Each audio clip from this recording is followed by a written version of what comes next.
ისრაელის განახლებული სამხედრო ოპერაციის ფარგლებში ღაზის სექტორზე მიტანილი იერიშების შედეგად 7 პალესტინელი დაიღუპა.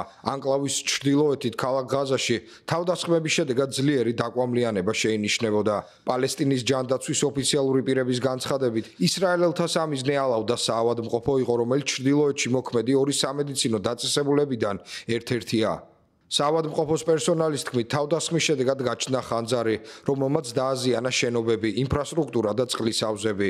ისრაელი აცხადებს, რომ მათი ძალები საავადმყოფოსთან ახლოს იყვნენ განთავსებული, თუმცა არ იღებენ პასუხისმგებლობას თავდასხმაზე.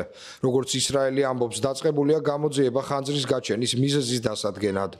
ამავდროულად გაეროში აცხადებენ, რომ მათ 200-დან 90 სატვირთო მანქანის მიერ მიწოდებული დახმარება გაანაწილეს.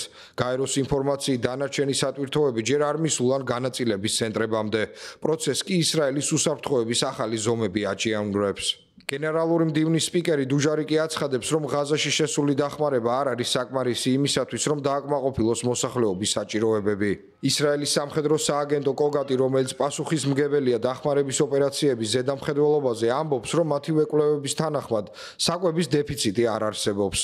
ისრაელმა ასევე იერიში მიიტანა ლიბანის სამხრეთ ნაწილზე. ადგილობრივი სახელმწიფო მედია აცხადებს, რომ საზღვრის გასწვრივ რამდენიმე ადგილი დაიბომბა.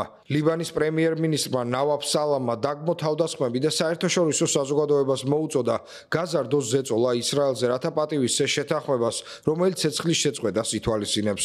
ლიბანმა და ისრაელმა ნოემბერში ხელი მოაწერეს შეთანხმებას თავდასხმების დასრულების შესახებ. ბეირუთში ამბობენ, რომ მას შემდეგ ისრაელს ყოველდღიურად მიაქვს იერიში და არ ღვევს ზავს.